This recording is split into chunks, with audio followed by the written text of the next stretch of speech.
Eh bien le bonjour à tous, on se retrouve pour une nouvelle vidéo MotoGP. Aujourd'hui on va donc se débrief cette journée du vendredi sur ce circuit de Sepang. Et cette vidéo est donc sponsorisée par NordVPN qui va par exemple vous permettre de voir cette course MotoGP sur le circuit de Sepang ou par exemple voir d'autres sports mécaniques sans frais supplémentaires. Pour ça c'est vraiment très simple, vous avez juste à installer NordVPN, à ouvrir l'application. Dans cette application vous allez vous connecter à un serveur en Belgique et ensuite sur internet à aller sur le site de la RTBF Ovio. Et aux horaires du direct vous pourrez donc retrouver le MotoGP. Vous avez aussi la possibilité de vous connecter à un serveur en Suisse et ensuite d'aller sur le site de la RTS. Je vous rappelle aussi que si vous voulez un peu plus d'informations, vous avez un tuto en description qui vous montre étape par étape comment tout ça fonctionne. Mais avec NordVPN, vous avez aussi d'autres nombreuses fonctionnalités. Vous avez par exemple accès à 5800 serveurs dans le monde, vous allez avoir une connexion qui sera rapide et sécurisée et vous avez donc une disponibilité sur de très nombreuses plateformes. Vous avez donc mon lien qui est en description qui va vous permettre d'avoir une très grosse promotion sur les abonnements de 2 ans et de 1 an.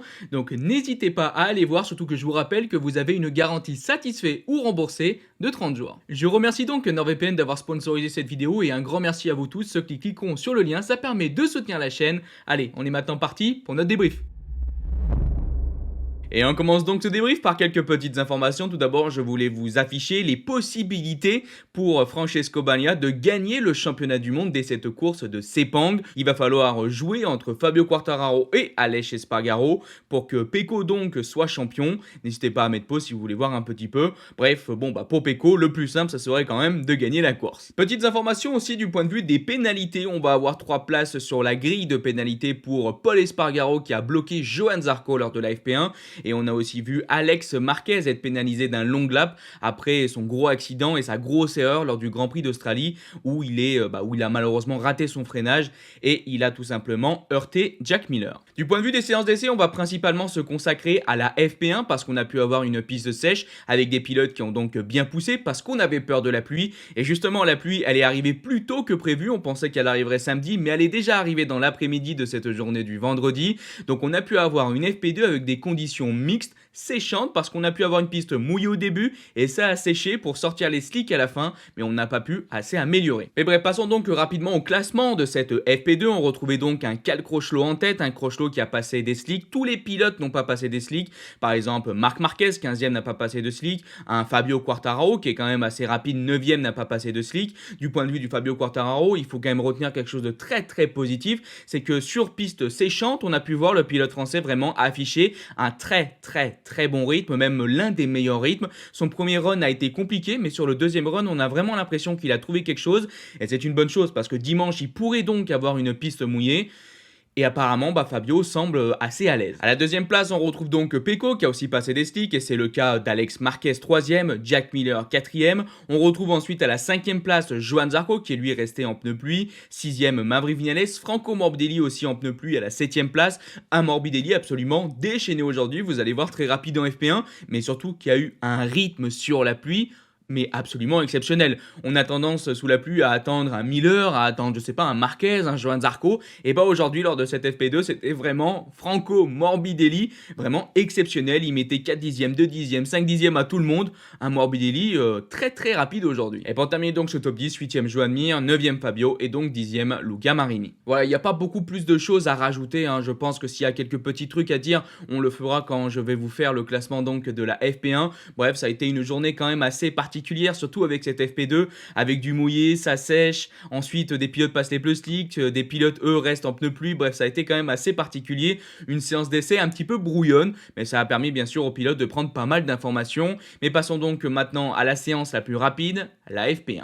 Et quand on parle de vitesse, je vous affiche tout d'abord les vitesses moyennes de cette séance d'essai. Vous n'allez pas être surpris, on retrouve une Ducati en tête avec une moyenne à 332,7 km/h et une meilleure vitesse de pointe à 334,3 km/h.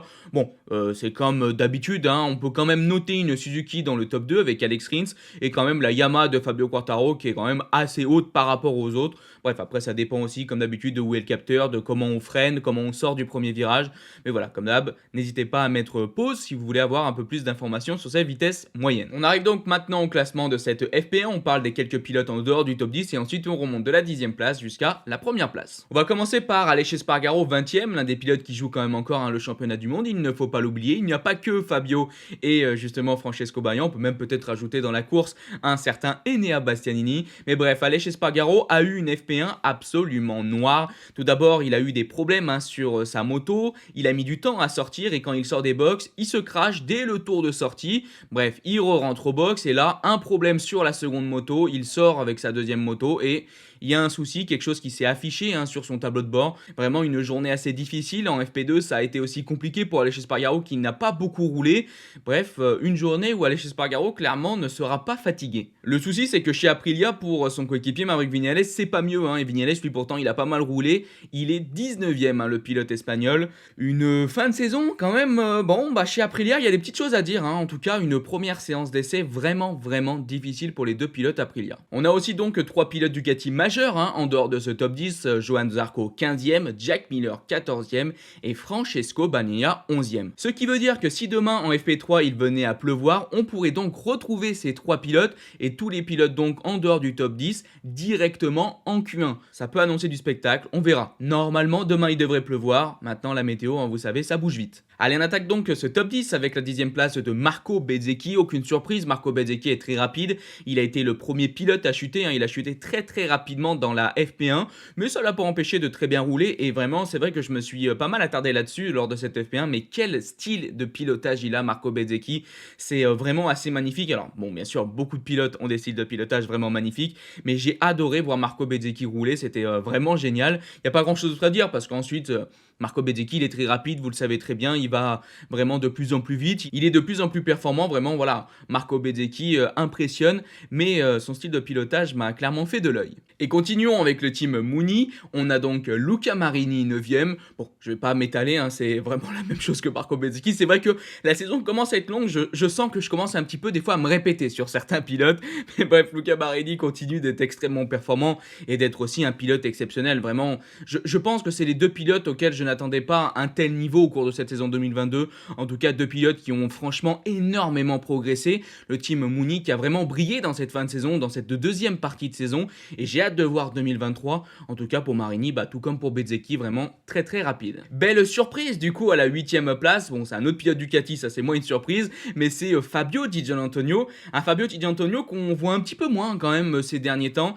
On se rappelle qu'il avait brillé avec sa pole position au Mugello. Et c'est vrai que depuis pas mal de temps, on voit un Fabio Di Giannantonio qui a un peu plus de mal à rentrer dans le top 10, à se qualifier en Q2. Et là justement, il est dans ce top 10, il est à la 8e position, il a bien roulé, il a fait vraiment pour l'instant une très bonne FP1. Maintenant, comme je vous l'ai dit, il faudra voir comment ça évolue, mais si demain il venait à pleuvoir, on pourrait donc voir un Fabio Di Giannantonio en Q2, et avec la vitesse de cette Ducati, je suis sûr qu'il pourrait très bien se qualifier, donc j'ai hâte de voir ça. 7e, c'est donc le dernier pilote qui a roulé en 2 minutes, les autres pilotes devant lui ont roulé en 1 minute 59, c'est donc le pilote français Fabio Quartararo. Une première séance d'essai un petit peu mi-figue mi-raisin. Pour Fabio, il est rapide. Il était bien, Fabio, mais c'est vrai qu'il a beaucoup plus brillé dans son deuxième run en FP2 sur le mouillé que sur le sec lors de la FP1. Alors je sais que quand on parle de Fabio, ça peut paraître étonnant, mais oui, Fabio a été... pas l'un des meilleurs en tout cas sur le sec, et c'est vrai que ça peut inquiéter. Maintenant on se pose toujours la question pour la course, si ça se fera sur le mouillé ou sur le sec, mais un Fabio qui perdait un petit peu dans le dernier secteur, un Fabio qui était vraiment bien premier secteur et qui était tout simplement moins bien face à la concurrence dans le deuxième, troisième et quatrième secteur.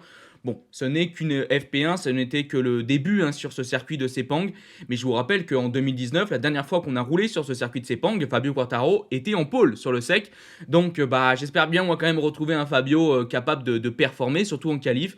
Maintenant, je me répète, comme d'hab, on verra par rapport à la météo, mais une première séance d'essai assez calme pour Fabio. 6e, on retrouve Jorge Martin qui continue de performer, qui continue de montrer qu'il est extrêmement rapide.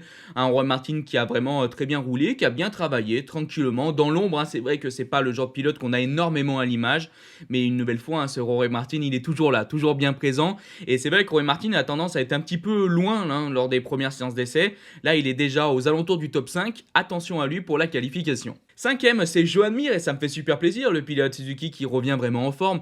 Je vous rappelle qu'il faisait son retour au Grand Prix de Phillip Island. Il a été blessé depuis le Grand Prix en Autriche. Un Joan Mir qui vit une situation quand même pas simple. Il fait son retour de blessure, il retrouve cette Suzuki. Suzuki qui va quitter le MotoGP. L'année prochaine, il sera dans le team Honda. Bref, il va y avoir pas mal de bouleversements pour le champion du monde. Suzuki qui semble vraiment très performant et on a pu voir donc Alex Rins avoir l'une des meilleures vitesses de pointe, la deuxième en vitesse moyenne en tout cas, pardon. Bref, du coup, Suzuki qui montre aussi qu'ils sont capables de rouler vite, et il le faut dans ce T4 avec cette grande ligne droite, et techniquement un petit peu aussi le T1, parce qu'il y a aussi la grande ligne droite du T1. Bref, du coup, Suzuki qui va très bien, et vous allez voir son coéquipier Rins a aussi très bien roulé. Mais tout d'abord, on parle d'Enea Bastianini, je vous rappelle, lui aussi qui peut encore potentiellement jouer le titre de champion du monde. Un Enea Bastianini vraiment rapide, qui montre aussi en puissance, qui a une nouvelle fois aussi rappelé qu'il ne voulait pas faire de consigne d'équipe, ça m'amuse. Parce que c'est vrai qu'on a vraiment chez Ducati les bons élèves, avec Marco Bezzecchi, Johann Zarco, et puis il y a les moins bons élèves, comme Jorge Martin et Enea Bastianini. Donc il se peut que dimanche, si jamais Enea Bastianini peut jouer la victoire, en tout cas qu'il est devant Francesco Bagnaia, il ne laissera pas de position et il fera tout aussi pour dépasser s'il est derrière. Bref, Bestia, encore une fois, qui montre qu'il est très rapide, quatrième. Vraiment, j'ai extrêmement hâte d'être en 2023 pour voir ses performances dans le Team Usine. Troisième, c'est donc Marc Marquez. Marquez qui a pu tester une nouvelle fois ce nouveau aéro à l'avant de sa machine. Un Marquez qui a été vraiment très bien sur le sec, très rapide, mais ça a été plus compliqué sur le mouillé. Étonnant quand même parce que Marquez est normalement un pilote assez à l'aise dans ces conditions. Mais là, on a pu voir donc le pilote espagnol un peu en galère. Il nous l'a tout de suite dit en déclaration. Il se sentait pas à l'aise du tout sur le mouillé. Et ça, c'est peut-être pas une bonne nouvelle quand on voit les possibilités de météo pour les prochaines journées. Mais bref, Marquez qui a été encore une fois très rapide, qui a rappelé que ça serait sûrement peut-être plus compliqué sur le circuit de Sepang. Bon, franchement, Marquez, il est pour l'instant bien. Il fait peut-être pas partie des tout meilleurs, mais on voit quand même que Marquez va de mieux en mieux, qu'il progresse très bien et qu'il est très rapide. Donc, je pense qu'on peut quand même noter une bonne journée pour le pilote espagnol. Et on a justement devant un autre pilote espagnol, celui qui a gagné le Grand Prix de Phillip Island. C'est donc Alex Rins. Alex Rins, deuxième, un Rins vraiment complètement fou en ce moment. Un Alex Rins vraiment qui performe super. Alors maintenant, je vous rappelle qu'Alex Rins, il a souvent eu tendance quand même à nous faire des très bonnes FP1. C'est après que ça se complique. C'était plus compliqué quand les autres pilotes accéléraient. Mais bon, en Australie, il nous a prouvé que il était quand même capable d'aller gagner, même en partant de la 10e position. Donc à voir comment ça va bouger pour Rins. Mais c'est vrai qu'en ce moment, il est vachement motivé avec cette victoire. Il est vraiment très très rapide. Rapide donc en FP1. Il peut aussi être assez performant sous la pluie. C'est pas le meilleur, mais il peut aussi performer. Donc j'ai hâte de voir la continuité de son week-end. Et premier pour moi, c'est vraiment la surprise majeure de cette FP1. Brad Binder en pole position, en première place, pardon. C'est pas tout de suite les qualifications, Rémi, c'est pas tout de suite. Mais du coup, c'est le pilote KTM qui se retrouve à la première place. C'est quand même assez génial parce que on retrouve quand même assez souvent un Brad Binder capable de jouer le top 10. Il est performant et c'est sûrement, je pense, l'un des meilleurs pilotes KTM. C'est difficile de dire le meilleur parce que Miguel Oliveira a quand même signé 2 victoires avec KTM cette année, mais on a l'impression qu'en tout cas le pilote le plus constant c'est Brad Binder et il est donc allé chercher une première position. C'était une belle surprise. Il était donc dans la roue de Marc Marquez qui était dans la roue de Francesco Bagnaia si je me trompe pas, et en tout cas super chrono de la part de Brad Binder, 1:59.479. Je vous rappelle que le record de la piste est détenu par Fabio Quartararo, 1:58.3. On avait roulé plus vite en 2022 pendant les tests de pré-saison, on avait fait 1:58.1, mais c'est pas pris dans les chronos officiels. Donc on a encore une bonne seconde à aller chercher pour essayer de jouer le record de la piste. J'espère qu'on pourra le faire demain et qu'il y aura donc pas de pluie. En tout cas, Brad Binder, très très impressionnant, qui mène une KTM du coup devant de ce classement. Et franchement, il est bien le seul, parce que les autres pilotes KTM, on a Oliveira 17e, Rémi Gardner 21e et Raúl Fernandez 23e. Donc vraiment, c'est la surprise Brad Binder. Et pour terminer, je vous affiche donc maintenant les partiels. Je trouve que c'est quand même assez intéressant de savoir un peu qui est le plus rapide. On retrouve donc deux Ducati dans le T4 avec les lignes droites, c'est pas trop étonnant. Une surprise, c'est Mir et Rins qui sont les plus rapides dans le T1. Assez logique en fait techniquement parce que la Suzuki a donc pas mal de vitesse pour la ligne droite et ensuite pas mal de maniabilité pour les quelques virages de ce T1. Donc en fait, en y réfléchissant, c'est quand même pas trop étonnant de retrouver Suzuki rapide dans le T1. Et donc ensuite, ce fameux Brad Binder le plus rapide dans le T2 et Marquez dans le le T3. Et voilà, on arrive donc à la fin de cette vidéo. Il n'y a pas eu énormément de faits majeurs, hein, clairement, dans cette journée du vendredi. Il n'y a pas beaucoup de choses à souligner. Ça va sûrement s'accélérer demain pour la qualification et aussi la FP3 par rapport à la météo. Vous commencez à le connaître. Bref, pour moi, on arrive donc à la fin de cette vidéo. Je vous remercie de l'avoir regardée. Et si elle vous a plu, n'hésitez pas à la liker, partager, commenter. Je vous dis bye bye les potes. Ciao.